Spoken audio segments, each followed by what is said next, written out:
So this morning on Success Excuses podcast, we have the one and only Gavin Smith from Your Energy Source. Yeah. Welcome to the Success Excuses podcast, Gavin. Yeah, thanks for having me here, James. It's great to see you. Superb. Yeah. Now, we met a few years ago, and we'll dive into that later. So tell us a little bit about Your Energy Source, that kind of background of your business and how it came around. Yeah, great, gladly.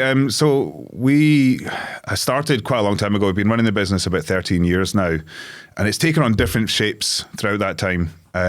But right now, and what it has been for largely, say, the last 9 years, we are a consultancy for renewable energy, specifically focused on a very niche area of renewable heat.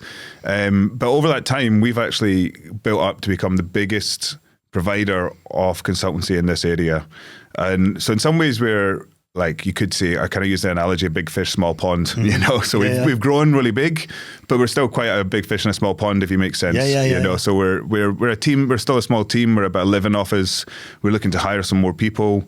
And we've got to a really, really strong place right now where we're just growing year on year. In some ways, we started this business thinking it was going to be a flash in a pan, make some money, move on to something else. We kind of got too good at it. So we've carried on doing it and kept getting better. You know? So people will be thinking, so what is it, energy sourcing? So how would you explain it exactly? So imagine I'm your ideal customer. How do you explain your services? So it's... we work in renewable heat, and we're a consultancy. So when the government scheme, the government scheme started a while ago to encourage people to install renewable heat. Now, when people think renewable energy, they always think electricity, solar panels, wind turbines. That's not our game. We are more about how do you heat this building? How do you heat your house? Got it. Going to factories where there's huge heat demands, you know, they're processing massive amount of food or various different products, you know, and we will go in and look at their heat sources and help them get the grants associated with that, you know. And what it is the investment in this stuff is huge amounts of money, you know, like businesses are taking out massive loans up front on prospect that they would get government support, you know, and they needed some reassurance. So that's where we kind of stepped in. We had the experience. We've done something like 4,000 of these applications. We can go in with the experience and say, yes, we've seen this before. This is how you get it right. You've got the right contractors in place to do the installation itself. We don't do the actual work on site to put it in, but we make sure they get that money at the end of it all. You know? Brilliant. Amazing. So that's a really, really interesting story. So I want to go back to the start. So you said you kind of went into this. Have you always had an entrepreneurial mindset? Well, how did that come around? What was the kickstart for the business? It's interesting, James, because I've been listening to some of your podcasts, and you were saying how, you know, you grew up with a really positive mindset, you know, and you kind of came from a place of, you know, your first episode, you were saying how, you know, you had quite very working class, very tough upbringing. Yeah, tough upbringing. So I kind of had a similar thing. I grew up in a little coal mining village in Ayrshire, and but I was always inspired by businesses and where that could take you and what that could do, and also like later more how that can make a change. You know, like you start a business, you can make a real impact, and you'll have felt that with your business. You know, it's not just about am I making money and how rich am I getting. You go out there and you're inspiring people, and that's what you get a passion for. You know, for me, I'm going out and finding something I care about and trying to make a real difference, and I can see that in the numbers that we've created, you know. But like you asked about where it started from, at school I was in Young Enterprise. I went along to Young Enterprise Conference. I used to be a mentor for them. I was a mentor for Young Enterprise Scotland. Yeah, so I went along to a conference and it was really inspiring. We had some of the best businesses at the time, some really great entrepreneurs speaking. And I remember one of them speaking, saying, one of you, in fact, lots of you are going to one day be the next millionaires. And I remember feeling like that guy, the way best speakers speak, you know, I felt like that guy was speaking to me. Right to you. And it really sunk into me, and I thought, I'm going to be that guy, you know. So I've always had that push since then. I just never quite knew exactly how it was going to take its shape, you know. How did it take its shape? What was the idea? Because I'll tell you why I'm asking, because there'll be people sitting listening to this, and I believe anybody can be an entrepreneur, right? But it's hard work. I mean, it's really hard grafting. There's a lot of shit that we have to put in, a lot of stuff we have to go through. So that was the spark. How did it start? It took me a while. I was a slow burner. It's probably a little bit like all my stories in this way. It's part of my personality. So I didn't come out of that as a really confident person. Like, I think you've always been quite a positive person. It's great to listen to you. And as I've become more confident and positive in my life, it's the more I gravitate to people like yourself and people who can do that, you know. But like when I got into this, I wasn't that confident. So I read about how to get that confidence, and there was lots of things. There was things about making your decisions, setting yourself challenges, you know, things outside of businesses. Actually, one of them said travel the world and get confident with your own ability to find your way, you know. And so I did that. I ended up traveling the world. I tried to do it without flying. And I spent 3 years traveling around the world. Wow. And that really built a lot of confidence. You know. And then when I came back, I worked on a charity. I met my business partner in that charity. We both he's got an entrepreneurial background as well. We ended up setting up a charity, which got lots of money, and we tried to make changes that way initially. I say set up, we got a huge amount of funding for a charity, you know, just want to be clear that I'm not taking full credit for the charity, you know. But so that was, you know, hundreds of thousands of pounds that got, and we tried to do, I think again with renewable heat, it was encouraging people to move to renewable energy, you know. And we kind of just felt this wasn't making the change, and it was a bit too dependent on like a lump sum coming from some pot of money somewhere, you know. Which is great first time around, but no great for building a future business on, because you don't know what that looks like next year. Yeah, exactly. And you don't have you either change what you're doing, or you don't have the agility with something like that, you know. And we really felt we could do something with the business. So that was it. That was the next step. I met this guy. I pushed him quite hard, and I think he eventually took the jump with me, and we both went and started this business, and it's been the kind of journey since then. I've kind of lost track of your question here. Because I've got another one coming up, so that means you're doing a good job. And we'll dive into the journey. Don't worry, we'll get to the journey. So it sounds to me, and I love this, right, because I'm very purpose driven. It sounds like your business is driven by a purpose. Because a lot of people get into business, well, for various reasons. I better not box this. A lot of people get into business for various reasons. You know, they're either really good IT people and think, oh, I could really make a difference, or they're really good at something, joiners, or you know, what at marketing, and they start their own marketing company. But yours is more driven by purpose, isn't it? I think it is, and I think for me it's been trying to marry those two passions, you know, that idea that I really wanted to have a business of my own. Be in control. Be in control, I guess I've never been very good at taking direction, you know, like, you know, working for people, I always thought I can do this better, you know, which is maybe a bit arrogant at the time, but it got me over that edge to say, right, I want to do this, you know. Gavin, I've always felt like that. I've always sat and watched other people and thought, they're really good, but it's just a weird thing that happens in my mind, and I don't think I'm better than anybody. I just seem to be able to always think I could do that a little bit different, a little bit better. But no, it doesn't come from a place. I mean, for me, it doesn't come from a place of I think they're bad or I'm better than everyone. It's more about like I just see where that could be better and want to try it. You know, like, and it's that thing. It's the same thing. It's I think I could do that. You know, and. So, it is purpose-driven. It's very much it's a little bit before people were talking about purpose-driven enterprises. It was there, but it's quite a big thing now. It's a real buzzword. You know, the government's pushing that a lot, and it has been for 5-10 years, you know, or 5 years anyway.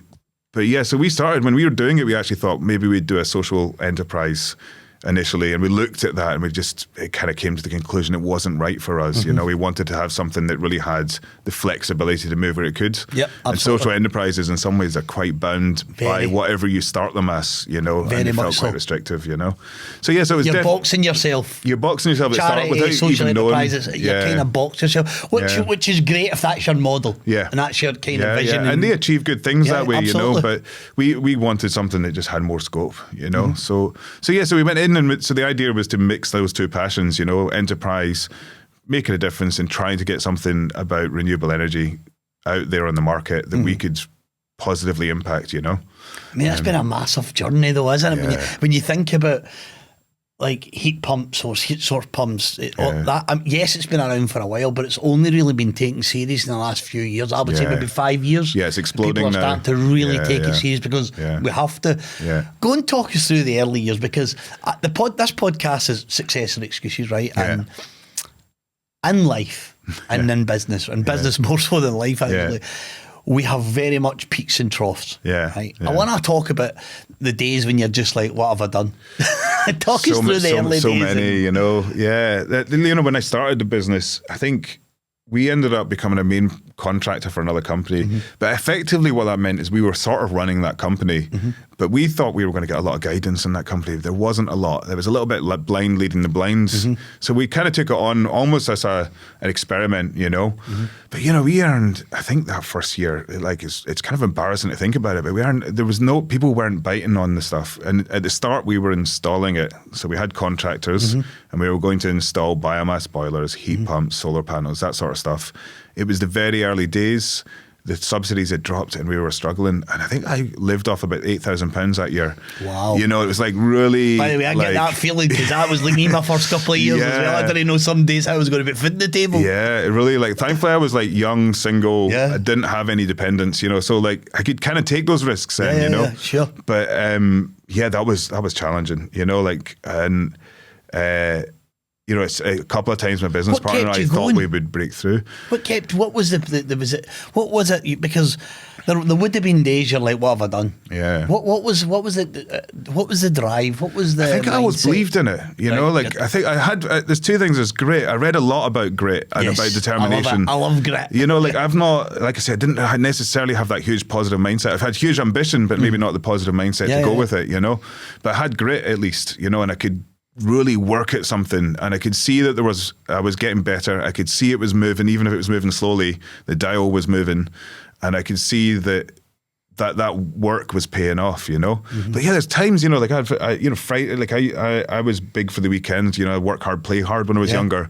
But you know, I took this priority, you know, I was working there Friday night, Saturday days, just working away at spreadsheets and quoting and getting back to people and answering, you know, just always on the job, you know, and it really was that grind. And in some ways, I see that almost looking back now, I almost see that as like an apprenticeship. Absolutely. You know, like that was me learning the ropes, getting the way of it, you know. Learning everything about the business. Those early years, I always say this as well about business, right? See if you're going to get in and start a business or go into business. Yeah. You need to burn the bridges. You're all in. Yeah. You need to be all in, especially in those first, first few years. I'd say 18 to 24 months. Yeah. Give up holidays. Yeah. Don't, you really need to work your ass off, man. Yeah. I remember something what you said, I was working 7 days a week, sometimes 18, 20 hours a day. Yeah. Because I had a drive. I was driven by the reason why I started the business, and there was no way I was letting it fail. Yeah, of course, right? Fail. So I want to go back to. So you started up the business. The first few years were tough. When did you start to go? Okay, I get this now. This is you start to see a wee bit of success coming. It's funny you say that because I'm like, have I ever felt that? Like I just because again I've got like this thing where I've got huge ambition, right? And I think you said something really good in your podcast, and I think this is one of the things is you always pick up new nuggets everywhere, and you were saying something about success and ambition and meeting the two. And if your ambition's too high and your success here, you're never going to feel right. But sometimes it's about lowering ambition, finding the next level and getting there, Yeah, it's called outcomes and expectations. Yeah. So when you set a set of when your expectations are too high and your outcomes are not level, we feel unsuccessful. We feel we're constantly doubting ourselves. And sometimes, I'm a big believer in setting my expectations high because I'm positive and such a positive mindset. I know that even 70% is still success to me. I'm lucky that I can also look at the failures as a success or an opportunity. Oh, and it's training my mind like that. But it's when your outcomes and expectations align. Yeah, that's when you feel it. That's the sweet spot. Yeah, no, it's really good. I haven't heard that before, and I thought it was really apt, when I think back over a lot of what I've done.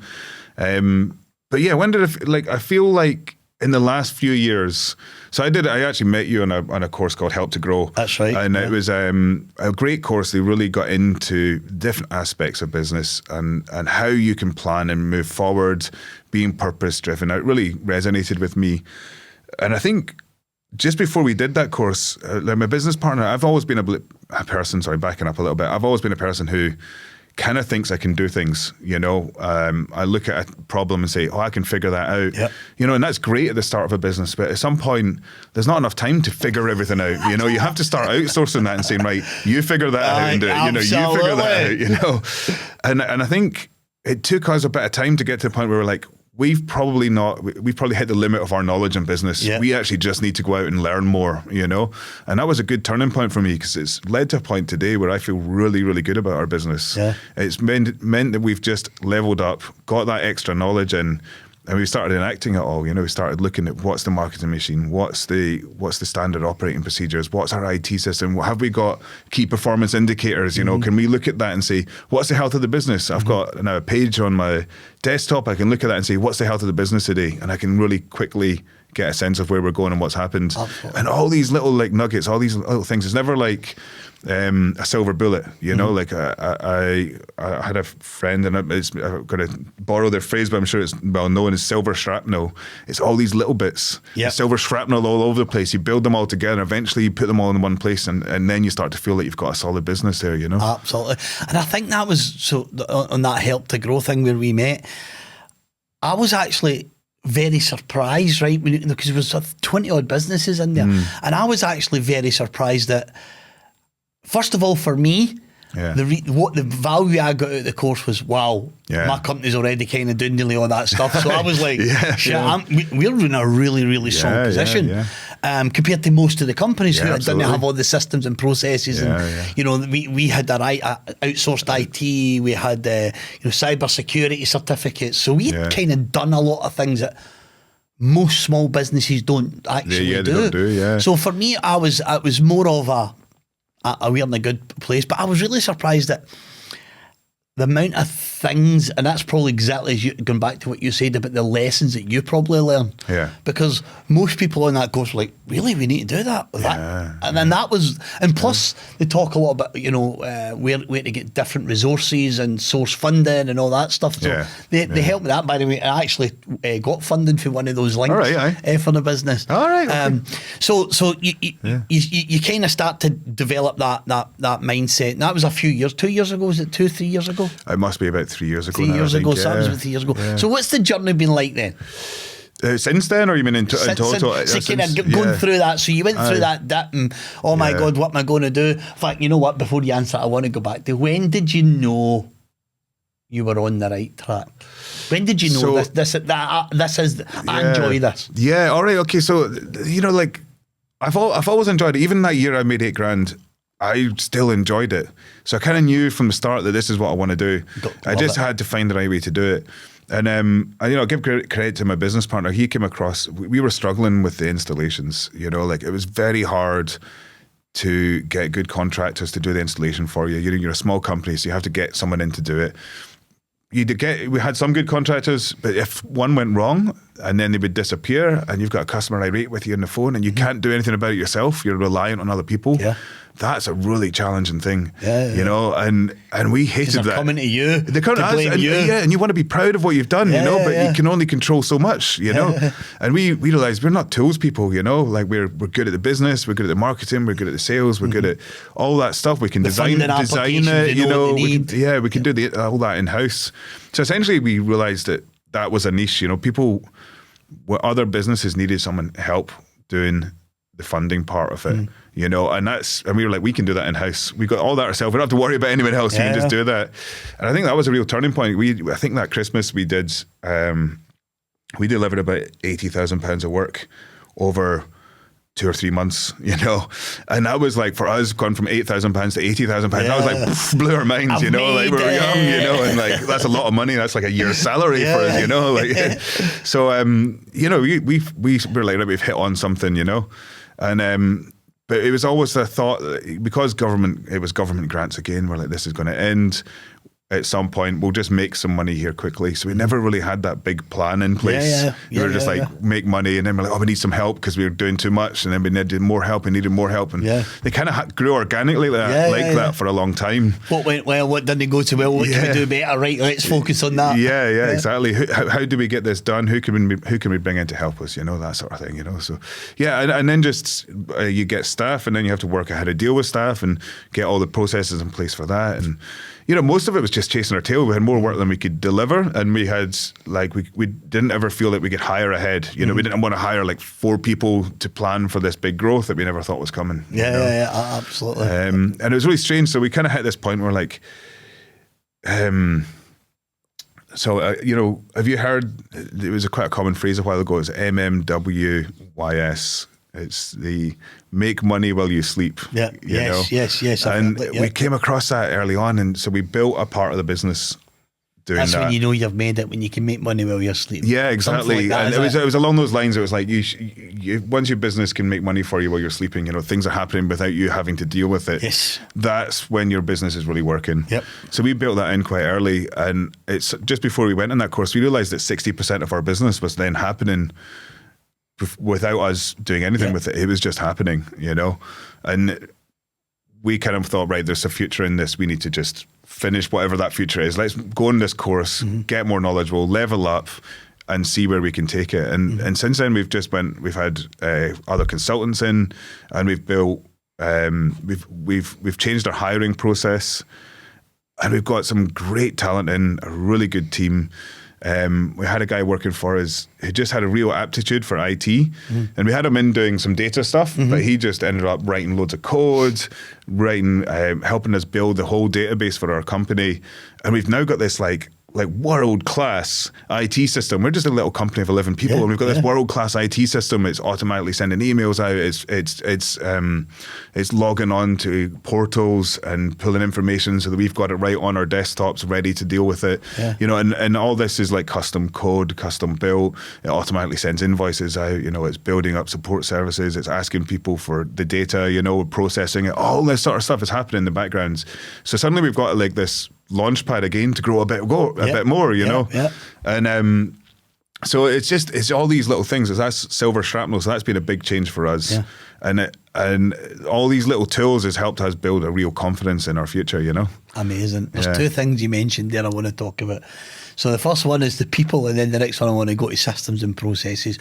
So let's go back to the people, because almost everybody I speak to in any business, people problems are the biggest headache we normally have. I mean, you kind of hit on it with subcontractors because that's still a people problem. You're relying on them doing what they say they're going to do, and if they don't, guess what? It's your fault. Not their fault. They're off. They're away with their money. They don't care. It's your fault. What's it like? Because there'll be people listening thinking, right, I'm ready to bring on my first or second person. And what was that like when you started bringing on staff and you realised, oh shit, what have I done? Talk us through that. It's interesting. So, I think there's people talk about the hardest parts in businesses, and I think I agree with most of them. One of them is starting it. Next one's your first hires. Absolutely. How terrifying is it? It's how am I going to pay their wages? We started it really carefully though. So like everything, we haven't, like I say, it wasn't super ambitious at the start. So we hired an admin person to help us with something, you know. That's exactly what I did. And so you think, we'll get that, and then that we can get rid of this task and I can focus on making money, you know. And so you build up from there. I think it was like when we've got our first full-time employee and we got our own office, that's when it started to get serious. You know, we'd been working from home for a few years. We got our office, we got our first full-time employee, and we suddenly had to do all these things, the payroll, the working out the HR, all these systems in place to make sure that we weren't breaking the law. You know, it was a bit terrifying. You're like, we're going to employ a person. What if we somehow put our foot in it and then they're suing us because we've messed it up. You know, that constant fear you're going to get sued. You know, like so it was a bit scary, but I think we kind of breezed through that a bit. I think the hard part was getting good people, you know. And, absolutely. You know, like you do an interview with people and when I started doing interviews, I was always making excuses for people. Oh, they were nervous. They look good in paper. Let's hire them anyway, you know. And I regretted every single one of those hires, you know. Like I call them rush hires. You're like, you know, the minute I start, and these days, if I start making an excuse for someone, I'm saying no, I'm going to take them on face value. And it really sounds really brutal because I've been in the other side. Everyone's been in an interview and you fluffed it, but you just can't know if somebody's fluffing it or if that's who they are. So you just have to take them on face value, for example. And that took years to be honest about, you know, and say, no, we just have to be, you know, that learning brutally curve. Honest. Brutally honest, brutally honest. Absolutely. I mean, I'm going through, I'm hiring 3 people right now. So I'm hiring I've just hired a market manager. I'm hiring a IT person, so our very first, because we outsource all our IT, I'm hiring our first in-house full-time IT person. Great. I'm hiring a new salesperson, and we're bringing on an operations manager. So I'm going through that stage right now, and I want to talk about. It's interesting. We just hired an operations manager last year, I think. So I want to talk about those challenges, because what I've found is, and I think I'm pretty good at hiring. I'm pretty good because when I look at. But what I tend to find, and I don't know if this is something you have experienced or maybe will experience, but what I've found is you can hire people, right, and this is what's happened in my business, who were ideal for the business that I had then. Yeah. But then see because your business has grown quite fast, and as the business grows, they're not the ideal person for that next phase of growth, and that's quite a hard pill to swallow. Yeah. For me, it was anyway. Yeah. You know, you're kind of like, oh, but I've known them for a few years, but then, I think as a business owner, you really know. You make excuses for that, but you really know this isn't the right person. And what I learned was let them go sooner rather than later, because if you hold on to them too long, they just drag you right down. Yeah. It's not even that though, James, because I completely agree with everything you said there, and we took a long time to get to that point. And I think it's maybe just my hippie side. I want to believe the best. I want to believe people can turn around. I do believe all that. And I do believe that, don't get me wrong, but sometimes it's not working for them, and that's why they're not working for you. Yes. You know, and they've not even seen it as well, you know. So a lot of the time, like when I've been worried about people, they found a new job in the same time, you know, like, and I actually, you know, in hindsight, I should have dealt with that sooner. Yeah. But they felt they weren't in the right place, and you can see that. And that's as well, why the performance is weighted. And the performance wanes. You know, it's you know, they've got different things they want to achieve. You know, and maybe they align with you for a while, and they don't always. You know, so. And the thing is this is a thing that anybody listening around hiring, particularly letting people. I'm not going to say firing, but letting people go. Sometimes, right, even if you're getting all the effort and support and nurturing and, you know, to get that person to where they need to be, and they just can't get there, sometimes it's just the wrong job for them. And you're actually doing them a favour, because you're giving, it might not seem like that at the time, but you're actually saying, look, this job is for you, because you're not bought into this vision, you're not bought into our values. You know, like I consider my team, everybody in our business are high performers. I mean, everybody in our business are high performers. And that's a real achievement, getting that. Absolutely. Because I'm a high performer, and my business partner, my wife, is a high performer. So it's almost like going back to that outcomes and expectations. So we set the expectations high, and by the way, people rise and fall to your expectations. That's true. I talk to people saying, I'll say to something like, you know, Gav, I actually think you're perfect for this. You're absolute ideal, and here's the reasons why, and you're going to be a world class, blah blah. And I talk people up, so that they start to believe it. And I don't do it once. I do it consistently. You know, I'm consistently setting their expectations. And they rise to it. And most of the time, not everybody, but most of the time they rise to it. But when people don't rise, you know, maybe this isn't the I think you've got really powerful leadership there. You know, that's a really powerful thing you've said, and it is that belief, you know, in that person can really bring them up. And I think if I could take, you know, 80% of what you just said there and use that with my team, I'll even get more out of them straight away. You know. I think the other thing I was just going to touch on is just when you've got someone underperforming, you always worry about that person and, how am I going to deal with it? And I've taken them through these training bits and it's still not happening. And what you get so focused on them, you forget about everyone else. And that's not fair on them. Absolutely. And what I've realised, when that person leaves, everyone else is almost thankful, because they've been pulling their weight. They've been pulling the weight of that person who's fallen behind. They've been picking up the pieces. They've been sorting the stuff. Because if that person's not delivering, and you're in a small team of 10 people, that's 10% of the team not working. Absolutely. And probably more, because they drag everyone down. Absolutely. And you've got everyone else then having to put in that 10% extra just to take on their weight. And then they've got to push themselves, you know. And it really brings the team down. And they're looking at you as a business leader and saying, well, you're allowing it. I mean, they might not come out and say it to you, but they'll be thinking, but you're allowing this. You know, it can be destructive. And they'll see themselves being ignored. You know, like they see that person not pulling their weights. People know when their colleagues aren't pulling their weight. You know, they know. It's not just the boss. They know. You know, they know. And they'll see that and they'll think, well, why am I busting my gut here? And they're getting away with whatever it is they're doing. You know, absolutely. Couldn't agree more. And it can be so destructive having that type of employee. Luckily, we've only maybe had over the last 8 years, maybe 2. Yeah.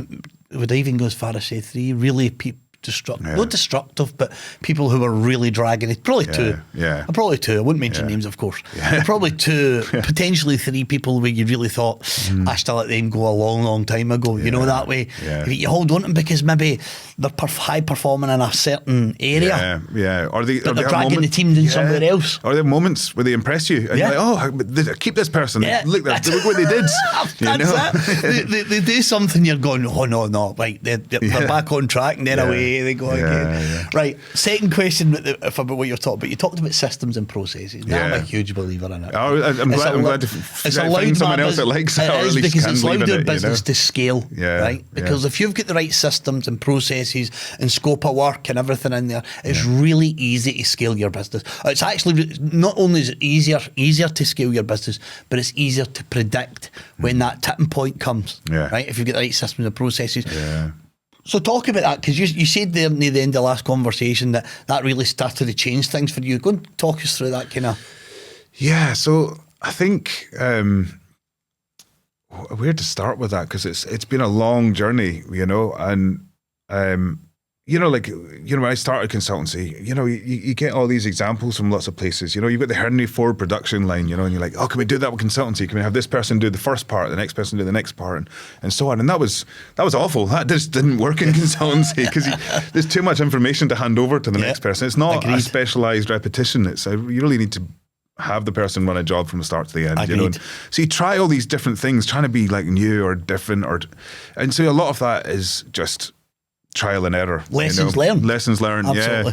I think one of the big changes for me is I read a book called Built to Sell, and it's a really big seller, American guy, and but he comes from the stand that the best businesses are businesses that are built to sell. The businesses that you could leave and nobody would notice. The business will crack on by itself. And that book talks about all these things. So, your standard operating procedures, so that everyone has a book they can refer to. Absolutely. There's learning there. Yes, we have videos, by the way. Oh, do you? We Nice. video record all the operating procedures, or the onboarding's videoed, or scope of works are videoed. So what happens is my wife creates them. We then send them away to a third party to get the voiceovers and all that done on them. Good. You get to quite a high professional level then. Yeah. We've done that a little bit with really niche areas, so we've got people to talk through. It's going to sound really boring, but there's complex data submissions, so they'll have screen recording and talking through it. So we've got it in some areas, but we could do more of that. But I think that book really got me thinking about, right, if you suddenly changes your mindset. If you think, if somebody was coming in to buy your business, you start putting yourself in somebody else's shoes coming in. What are they going to look at in the room? And what are they going to see, and what are they going to see the problems are? Why are they going to say, I don't want that business? And then you start finding the areas like, I know too much and the staff don't. So I need to start creating training programs so that they're not coming to me with questions. They know it and they have the confidence and ability to deliver on these areas, or to do the research themselves and find the answers. The process is the same thing. I think we always had checklists, lots of Word document checklists, and to a large degree we're getting rid of them and reworking them, but we do have that. But moving to an online IT system, we use a thing called Smart Suite. It's a bit like ClickUp and Monday.com and all that stuff. We use one too called Zoho. Zoho, yes. Zoho's look to that as well. Because it does everything, but we'll get to that in a minute. So that really leveled us up, because it's the same thing, it does everything. We've got our invoicing and quote solution on there. They're called solutions, all the different packages. We've got our project management. So we've got, our business is quite a high turnover of small projects. So, we've got about 300 or 400 projects at any one time that are live. Like my training business. At very different stages, and you can't track that. One person can't know all that. It's impossible. Yeah. But you get that onto the right system. You can work out what stages they're at. You can start to break them down. Are we waiting on someone else? Are we doing the work here? And just suddenly being able to pull that together into a place where you can see it all. We've got a really clear idea of, Darren in the company's got 100 jobs, but is he busy? Are they all sitting dormant? What does that? How do we work out the difference between those things? And that's really changed our way of managing people, working out who's stressed and shifting work and making things really flow better, and then I was saying earlier about the hiring, the stages that are really challenging in a business. I've heard someone say that the other stage is when you go above 10 people, Because below 10 people, you can manage everyone. It's hard. And then because you go above especially 10. when everybody's busy. Yeah. It's hard. Sorry, carry on. And then you get pulled in as well. You get pulled into the business all the time. You're doing that. When you go above 10 people, you need to create a layer usually in most businesses between you and all the people, and That's we got exactly what I had to do. Yeah. So we got an operations manager in, just last year as well. Yeah. Although you're on a faster growth curve, so it's a really impressive growth curve from your business. Same learning, and. Our operations manager is excellent. She's just comes from a lot of experience, and she's like really fun. Like she actually ran her own cheese shop herself, so she's got an entrepreneurial spirit. She understands business, which is really important, isn't it? Yeah. Especially takes some of the pressure off of you. Yeah, exactly. She gets the cash flow. She understands how tight things need to be. And you don't run a business and go, "Here's all my money." Yeah. Every decision has to kind of get an outcome. Absolutely. Yeah. So she's great, and she's developed the training. She's developed a lot of the standard operating procedures, and that's really built that side of the business up as well. So I think, again, it's always silver shrapnel. There's all these little points. You're like, that made a big difference. That made a big difference. That made a big difference. And then all the time I'm reading books, learning, listening to podcasts, trying to take the nuggets away and do something with them. And that's what I talk about a lot, about those nuggets, taking those nuggets away from everything. Yeah. Always try and find something, isn't it? Yeah, absolutely. And there's so much out there. It's almost overwhelming. I find, if I read a book, I can come away with 1,000 points, but you'll never be able to do that, So you need to kind of pick one or two and just say, right, that's the thing I'm going to work on. I do it every day. Yeah. So if I'm lifting a book or a podcast, so I'm an hour every morning, Monday to Friday, not on a Saturday or Sunday, but Monday to Friday, I do an hour every morning of a book. And it's normally around business, leadership, business, sales, something. And one of our goals is even in some terrible books, we try and take something that that will add value to the business, add value to the training, or something we're like, actually, we need to stop doing that. Yeah. I'll always, so it's a daily goal. It's little tiny, whiny. Those, I like how the shrapnel, those little bits of silver shrapnel, because when you start placing them all together, all of a sudden you start seeing this really nice picture, isn't it? Yeah, that's absolutely, yeah, and it's. Yeah, it's the other way. I guess the way my brain naturally thinks of it is all problems. I love problem solving, so I think that's why problems an opportunity. Yeah, exactly. Yeah. So it's just kind of untying those knots, and getting them to work again. I think the thing that's been a big change for us is looking at what happens next. Yeah. So we, after that course that I talked about, I stopped trying to plan for a business that was not going to grow. I started saying, right, we need to look at how we can make this grow. Yeah. And we took a real stand back, and it probably took us about 18 months to build those procedures, those IT systems, but also looking at the marketing. Where's the next opportunities here? Because there's actually loads. We're in a really niche area, but there's loads going on. Mm-hmm. And we found out we were the biggest. We kind of thought we were just a little small fry. We realized that we were the biggest one in that niche, and that's quite an accolade to our Absolutely. work. We've really kept pushing and growing and getting better, and we've ended up making loads of friends with all our competitors. Everyone says, you think of competitors as your enemy, Mm-hmm. What we've discovered is actually, for us, almost all our competitors are our friends now. Yeah. And that's how we give each other work. And they're amazing people to talk to. I don't look at competitors as competitors. I just don't look at them as being my competitor. Yeah, I don't, because everybody brings their own value. Yeah. There's people. There's no other company do what I do. Yeah. So they might do something similar. Yeah. But they don't do what I do. No. Right? And they don't do it how I do it. Yeah. So I don't kind of look. I know it's really, I suppose, by the way, if you're listening, you need to understand your competitors. So let me get that out first. But I don't, because I think, I'm sorry, I'm digressing for what you were saying. No, but that's fine. I think it's a good point. I think, if I look at our marketing, right, and our presence online, our branding online, I would say we're head and shoulders above any of our competitors.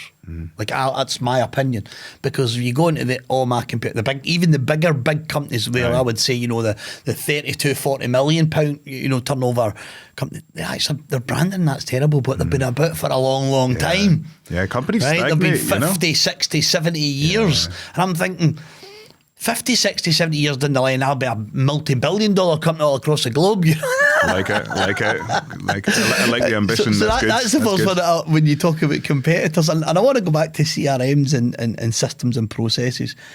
I talked about Zoho. Yeah.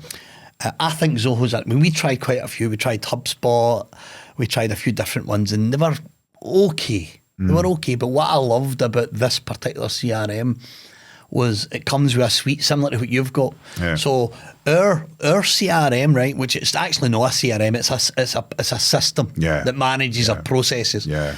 A lead comes in.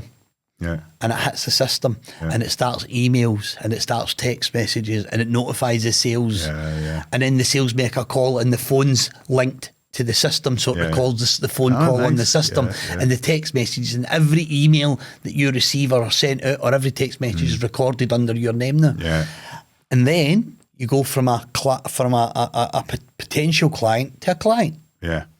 And then you go into what we call a deal stage, and that's when the invoices are raised and all that. And then once we hit, basically it's a button, so we hit, you went from a customer to a client to you're ready to start a training program. We hit click, we choose the program, we hit click, and it starts your training process. Now here's the beauty, it's also linked to we've got our own LMS that we built. It's also linked to a learning management system. A learning management system. So it's our training portal. It's then linked to that, so it automatically registers you on the LMS and sends you an email saying, here's your login details, here's your course details, here's the start details, here's your links for Zoom for the training. And it's all done, and it's all automatic. And that is the power of a really good systems and processes. That's a game changer, you know, 'cause really you can good. turn over so many people through a system like that with so little like personal input. You just need to make sure that system keeps working, and it will keep turning through people. You know? You mentioned not presentations, check boxes. We've built that into the CRM.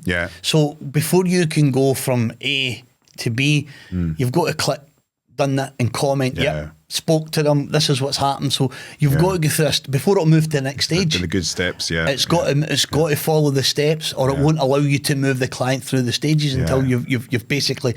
So if you click and say you've done it and you've not done it, shame on you. Right. So we've got to actually before it'll allow the system to move to the next stage, and we've actually built in things in there that. If somebody says they've got to do it, the system goes and checks that the emails went out, and if it has, then it moves them.